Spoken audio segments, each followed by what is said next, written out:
The night of June 28th, 1942, settled over the southern sector of the Eastern Front like a heavy shroud. The humid air rolling low across the steppe, while the distant rumble of artillery faded into an uneasy stillness that felt unnatural for a battlefield.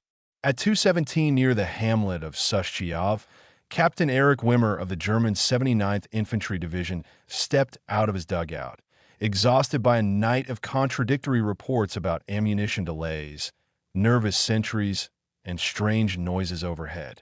He dismissed most of it as the result of fatigue, the kind that gnawed at the senses during endless hours of darkness, but something in the air felt wrong.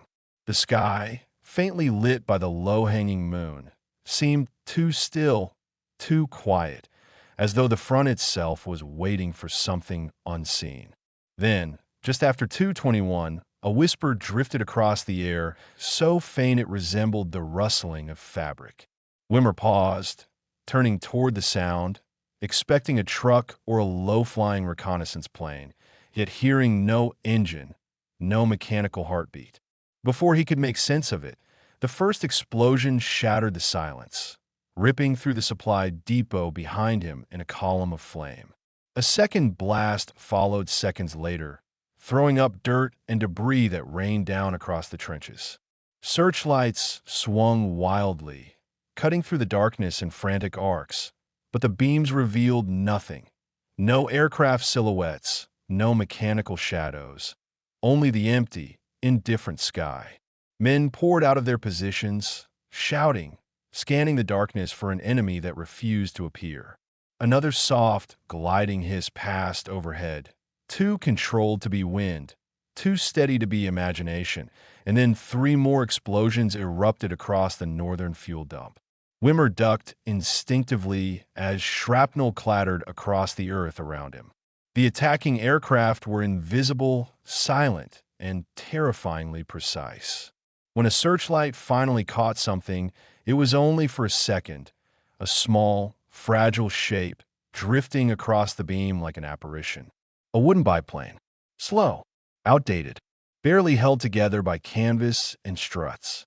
Yet it moved with purpose, as though it belonged to the night itself. Before the anti-aircraft gunners could react, it vanished again into the darkness as silently as it had appeared. The entire raid lasted only minutes, but by the time the sky fell quiet, fuel depots burned fiercely, ammunition crates smoldered, and a dozen trucks lay twisted and broken. At dawn, as the smoke drifted over the ruined supply lines, rumors spread quickly among the soldiers. They spoke of ghost planes, of silent wings gliding through the night, of bombs that fell from the sky without warning. One soldier muttered that he had seen witches riding the wind, and the name stuck, Naktheksen, the Night Witches. The first intelligence reports confirmed the unsettling truth. The attackers were from the Soviet 588th Night Bomber Regiment, composed entirely of women pilots flying obsolete Polikarpov U-2 biplanes. On paper, the aircraft posed minimal threat, slow, fragile, outdated. But on the battlefield, they were something else entirely.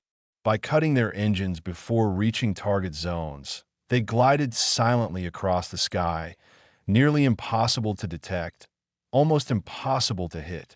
They struck supply lines, bridges, fuel stores, trenches, and communication hubs night after night, depriving German troops of sleep, rest, and any sense of safety after sunset. Wimmer walked the ruined depot in the early morning light, the air thick with smoke and the murmurs of frightened soldiers. What unsettled him was not the damage, though it was significant, but the realization that these women had turned the darkness into a weapon. They flew ancient machines as though they were extensions of their own will, mastering the sky in ways the Germans had not anticipated. They were not ghosts, he told himself. They were adversaries, skilled, disciplined, fearless. But the night belonged to them now. And as the sun rose slowly over the devastated steppe, Wimmer understood something that would haunt many officers in the weeks to come. The Red Army had not just sent bombers. They had sent a message. The darkness was no longer safe. By the first week of July 1942, German command posts across the southern sector were receiving increasingly frantic reports from units, claiming that the Soviet night raids were not only continuing, but intensifying with disturbing consistency and precision.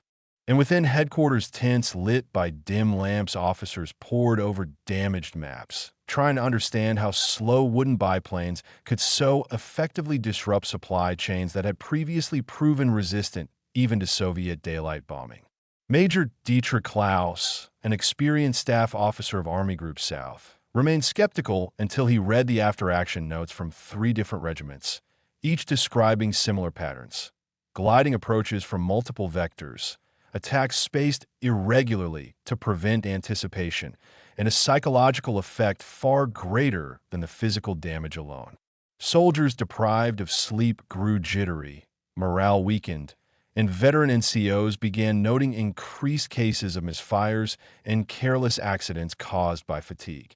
German anti-aircraft units, forced to remain on constant night alert, were burning through ammunition without results, firing at shadows, at wind, at nothing. What troubled Klaus most was the precision. Soviet air units were not known for refined night operations on this scale. Yet these attacks showed planning, discipline, and an almost unnatural adaptation to nocturnal warfare.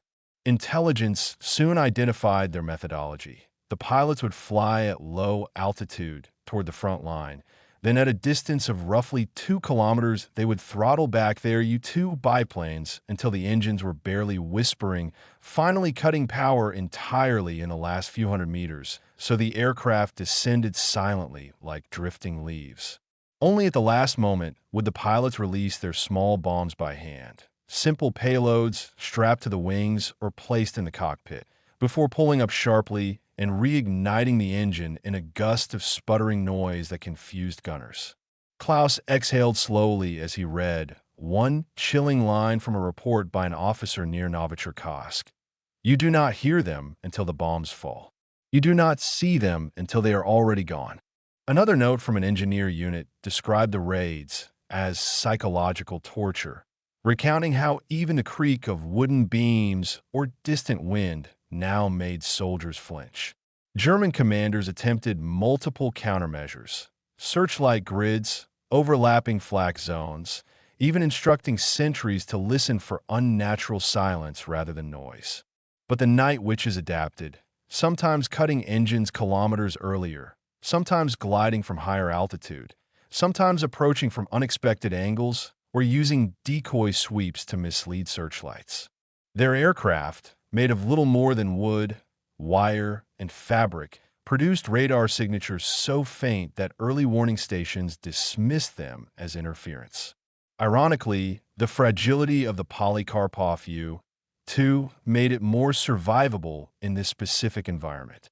High-explosive flak shells designed to shred metal fuselages often passed through the lightweight planes without detonating properly, and the biplane's exceptionally slow maximum speed meant German fighters frequently overshot them during intercept attempts. At one airfield, a group of Bf-109 pilots complained in frustration that their aircraft stalled at speeds where the U-2 still flew comfortably, making dogfights absurdly difficult. A remark scribbled in the margin of Klaus's intelligence summary read, "Our fighters hunt falcons. The Russians send sparrows, but sparrows that struck with uncanny accuracy."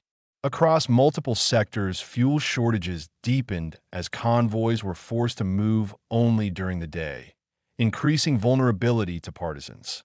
Communications cables had to be buried deeper, a slow and costly effort. Artillery batteries, robbed of sleep by nightly harassment, saw declining accuracy and readiness. What startled the German high command was the realization that this regiment, composed entirely of Soviet women flying trainers built in the early 1920s, had crafted a doctrine of night harassment that was not merely effective but strategically disruptive. These were not symbolic units.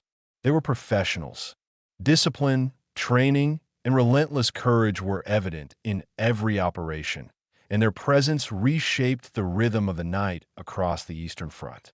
Klaus finally understood why frontline officers were so shaken. The Night Witches had turned the hours Germany once relied on for rest and recovery into a battlefield of their own choosing.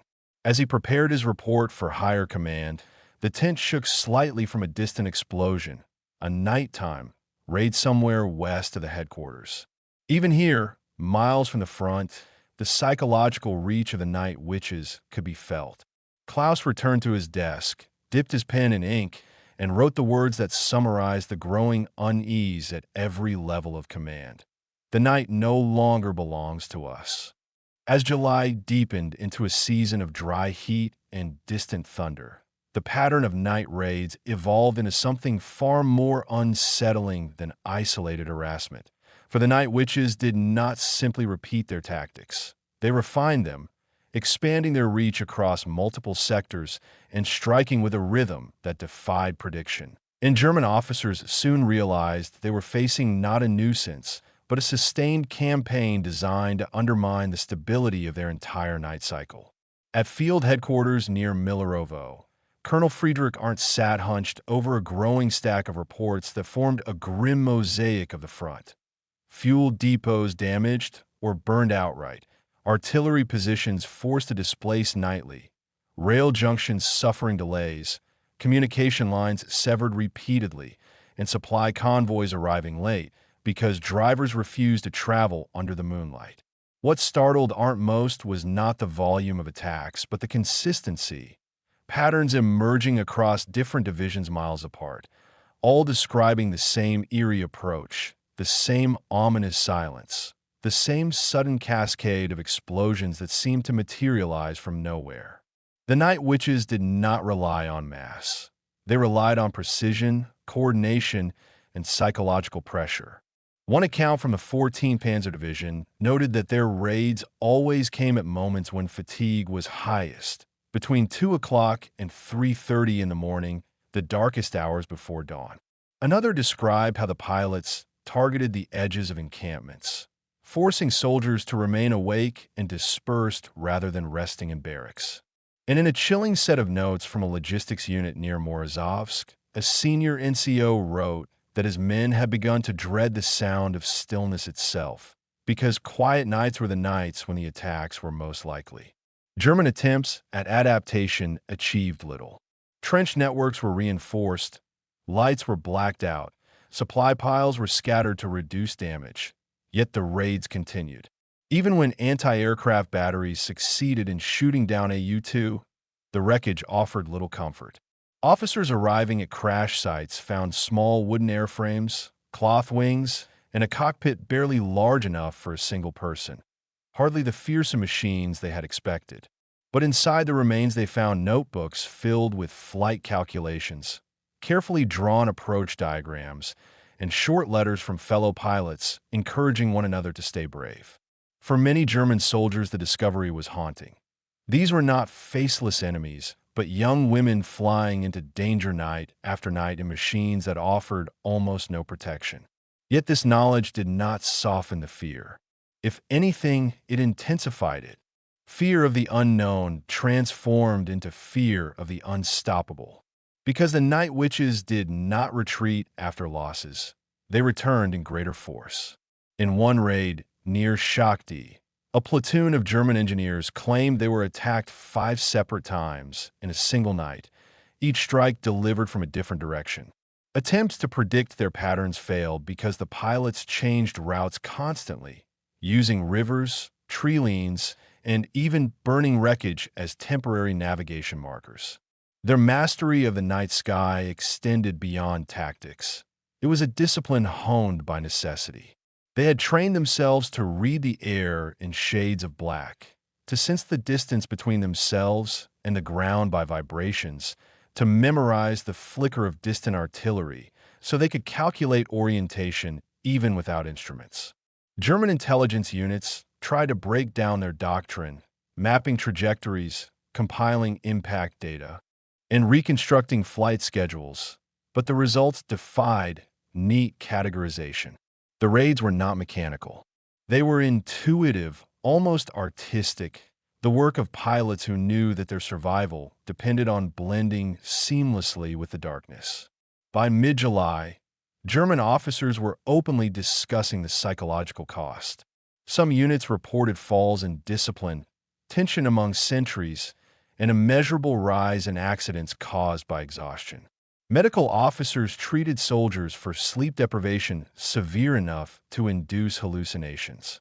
One report described a gunner who fired an entire belt of ammunition at a drifting ember, convinced it was another gliding biplane. Even the Luftwaffe struggled. Fighter pilots complained that the U-2 flew too slowly, forcing them into precarious low-speed maneuvers that often ended in stalls or near crashes. One pilot wrote that intercepting a night which felt like trying to catch a moth with a hammer. The biplanes could dip behind trees, skim above fields, and vanish into valleys with astonishing agility. In response, the Luftwaffe began using heavier aircraft equipped with searchlights to sweep the terrain, but the pilots threw themselves into the beams if necessary, trusting the darkness beyond more than the enemy light. Their survival depended on it. Still, what unsettled German command the most was not the damage and not the tactics.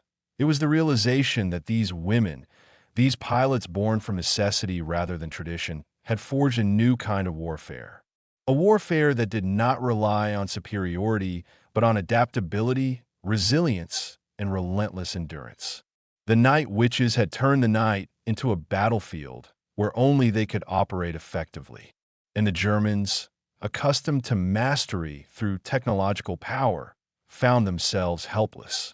Colonel Arndt stared out across the steppe one night as the glow of burning supplies cast a dim halo on the horizon.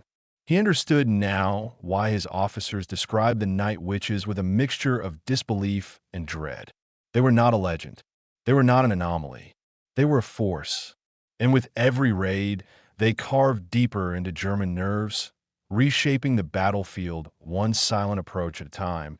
That be why late July, the full scale of the night witches' impact had become unmistakable, for their raids no longer disrupted isolated positions, but entire sectors, forcing German units to reorganize supply lines, alter marching schedules, and fortify positions that were never meant to withstand nightly harassment, and the resulting strain rippled outward like cracks spreading across the surface of a frozen lake.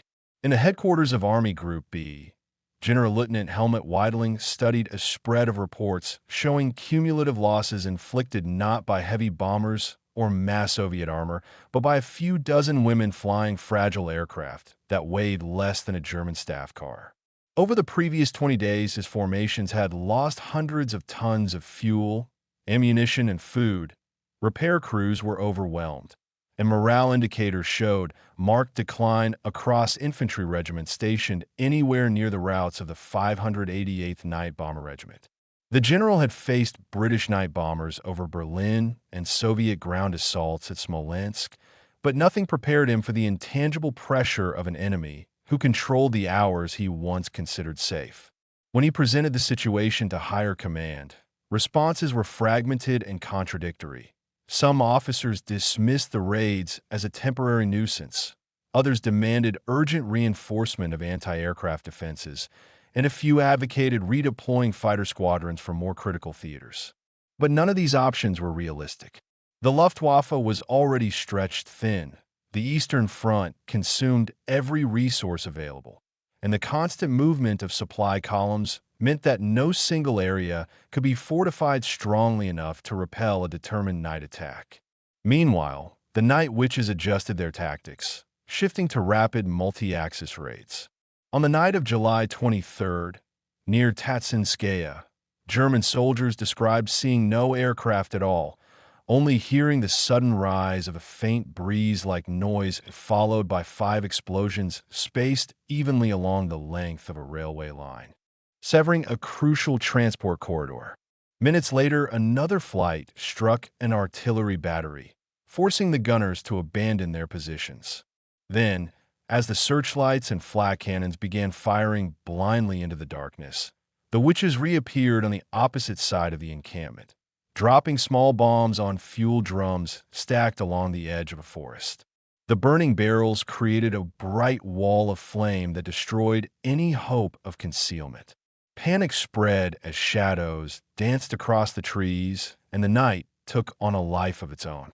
Despite the chaos, the total tonnage of bombs dropped remained minimal. What mattered was the timing, the precision, and the psychological impact. German night fighters attempted intercepts repeatedly, but the sheer unpredictability of the raids made coordination difficult.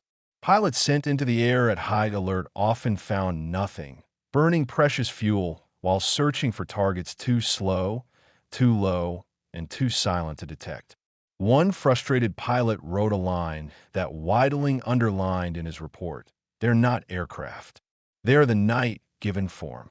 The effectiveness of the night witches lay not in their technology, but in their mastery of darkness. To fly AU-2 at night demanded immense skill. There were no advanced instruments, no autopilot, no radio navigation.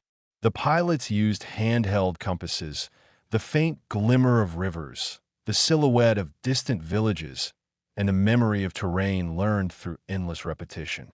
Their aircraft were so light they could be launched from fields, dirt roads, or even open meadows.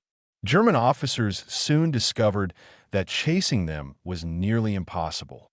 The women would drop their bombs, then fly as low as 7 meters above the ground, skimming the earth in patterns designed to evade pursuit. They could use trees for cover, disappear behind hills, or simply glide into a stretch of moonlit fields where no searchlight could reach. But the most striking effect was the erosion of German night discipline.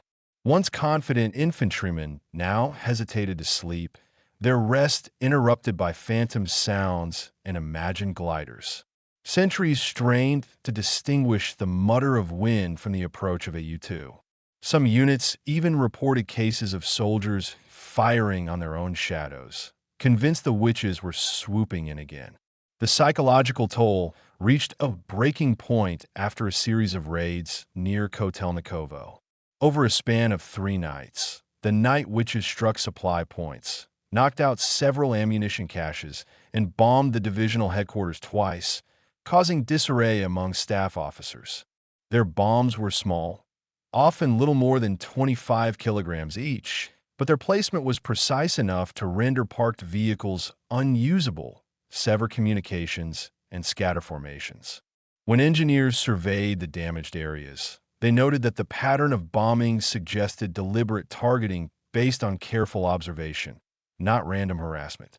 Reports from prisoners confirmed that the regiment frequently flew practice runs using improvised mock targets during daylight hours, then applied that knowledge at night. Still, what shocked Weidling most was the fact that the night witches seemed impervious to attrition. Despite losses, the fragile biplanes were vulnerable to weather, mechanical failure, and even small arms fire. The regiment continued its operations with undiminished intensity. Replacement pilots arrived, not with hesitation, but with determination, forming sisterhoods forged in danger and hardship.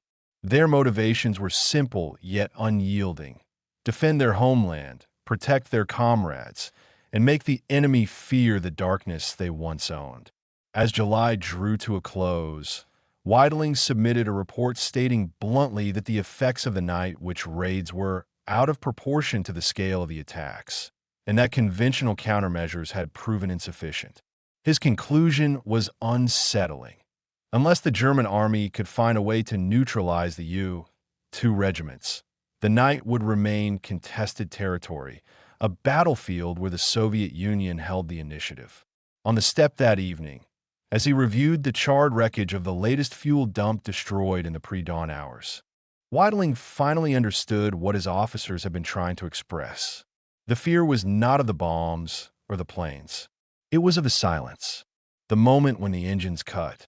The moment the night breathed. The moment before the explosion. That was what haunted the men. That was what made them whisper the name. Night witches. As August approached, the cumulative pressure of the Night Witches campaign became impossible to ignore even within the upper levels of German command. for the pattern of nightly disruptions had grown into a sustained degradation of frontline operations, and officers who once dismissed the raids as trivial now found themselves recalculating timetables, shifting supply depots, and issuing new instructions that acknowledged implicitly and reluctantly that the enemy controlled the darkness. In a field bunker west of Kotelnikovo, General Lieutenant Weidling examined a fresh series of reports detailing how repeated night strikes had forced artillery batteries to relocate up to 8 times in 2 weeks, and how fuel convoys, unable to risk nocturnal movement, now arrived days late, depriving armored formations of mobility at critical moments. Weidling read the final lines of a report from a Panzer Regiment commander who had lost the use of an entire company simply because its vehicles remained unfueled for 3 consecutive nights. The commander's note concluded with a telling phrase: "If they do not kill us, they unmake our readiness." That line echoed the sentiment spreading quietly through the ranks. The night witches inflicted not merely physical damage, but strategic paralysis, creeping across the German war machine one sleepless night at a time. Meanwhile, the Soviet pilots pressed forward with increasing boldness. Having mapped German defenses through repeated observation, they shifted their tactics again, now striking deeper behind the lines and targeting infrastructure once thought safe. On the night of August 2nd, they bombed a crossroads that served as a distribution point for 3 divisions, leaving the roads impassable and forcing motorized units into detours that consumed precious fuel. 2 nights later, they struck a forward airstrip used by the Luftwaffe, damaging several parked aircraft and forcing the base to operate without lights for fear of guiding the next attack. The impact was immediate and measurable. Sorties declined, patrol cycles shortened, and fighter pilots reported exhaustion severe enough to impair judgment. German officers were forced to concede that the Soviet night regiments had compromised not just the infantry's morale, but the Luftwaffe's effectiveness. In one particularly revealing account, a pilot described attempting to intercept the U-2s by diving from altitude, only to overshoot them at such speed that his instruments nearly blacked out. When he circled back, the biplanes had already vanished. He concluded with a line that found its way into the margins of Weidling's briefing: "They fight in a realm where our advantages dissolve." At the same time, intelligence officers analyzing the raids noted a remarkable discipline among the Soviet pilots. They flew in terrible weather, through moonless skies, and across treacherous terrain with minimal equipment, relying on intuition formed through relentless nightly repetition. Even after losses, the regiment did not falter. Replacement aircraft arrived by rail or were assembled in makeshift workshops. Replacement pilots, often no older than the soldiers they bombed, took to the sky with a determination that baffled their enemies. Their resolve, Weidling noted, stemmed from something deeper than training. It came from necessity, from defending their homeland in its darkest hour. And it manifested in the way they embraced the night, not as a danger, but as a shield. Yet the true breaking point for many German officers came not from the damage inflicted, but from the impossibility of predicting when the next raid would fall. On some nights, the sky remained silent, lulling exhausted soldiers into brief, fragile sleep. On others, the witches returned 3 or 4 times, dropping small bombs with unnerving precision along trench lines or supply roads. The randomness eroded discipline and composure. One infantry company recorded 22 false alarms in a single night, with men diving into trenches every time a gust of wind brushed the treetops. Another unit reported that soldiers refused to sleep indoors, convinced the buildings attracted bombs. The psychological toll deepened when German intelligence confirmed that the Soviet pilots sometimes dropped bundles of scrap metal or empty fuel cans to mimic the sound of incoming bombs, forcing soldiers to flee shelters unnecessarily. The tactic cost nothing yet exhausted the enemy. It was war not through destruction alone, but through relentless pressure. By mid-August, reports from frontline surgeons noted rising cases of acute fatigue, tremors, cardiac strain, and hallucinations among troops stationed beneath the Night Witch's routes. Even experienced officers struggled. Colonel Arndt wrote in his journal after a week of raids, "This is a war of the nerves, and the Russians fight it with mastery." The climax of the Night Witch's early campaign came during a series of strikes aimed at crippling a major staging area near Surovikino. Over 4 consecutive nights, they've bombed ammunition stacks, fuel tanks, workshops, and command posts. German units scrambled to relocate under constant threat, but the terrain offered little concealment. On the final night, the Soviet pilots split into multiple teams and performed overlapping glide attacks that confused searchlight operators and overwhelmed flak gunners. The Surovikino complex burned for 12 hours. The losses were severe. Hundreds of tons of material destroyed, multiple command huts reduced to rubble, and supply timetables delayed by nearly a week. After the raid, Weidling walked through the smoldering remains, the air thick with smoke and the whine of distant engines fading into silence. He understood then that the Night Witches had reshaped the battlefield itself. They had turned the night into a domain where the Germans no longer held any certainty.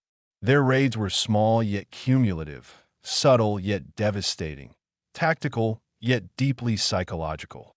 They eroded infrastructure, discipline, and confidence in equal measure. And above all, they proved that courage, ingenuity, and endurance could invert the balance of power, even without advanced machines. In the final lines of his assessment, Weidling wrote words that captured the sentiment spreading from trenches to headquarters. "We did not fear their bombs. We feared their silence." For the Germans, the arrival of the Night Witches marked the moment they realized the front was no longer governed by daylight strategy alone. The Red Army had opened a new theater, one fought in whispers, gliding wings, and sudden bursts of fire across the sky. And in that theater, a handful of women flying wooden biplanes commanded the darkness with an authority the Germans had never anticipated.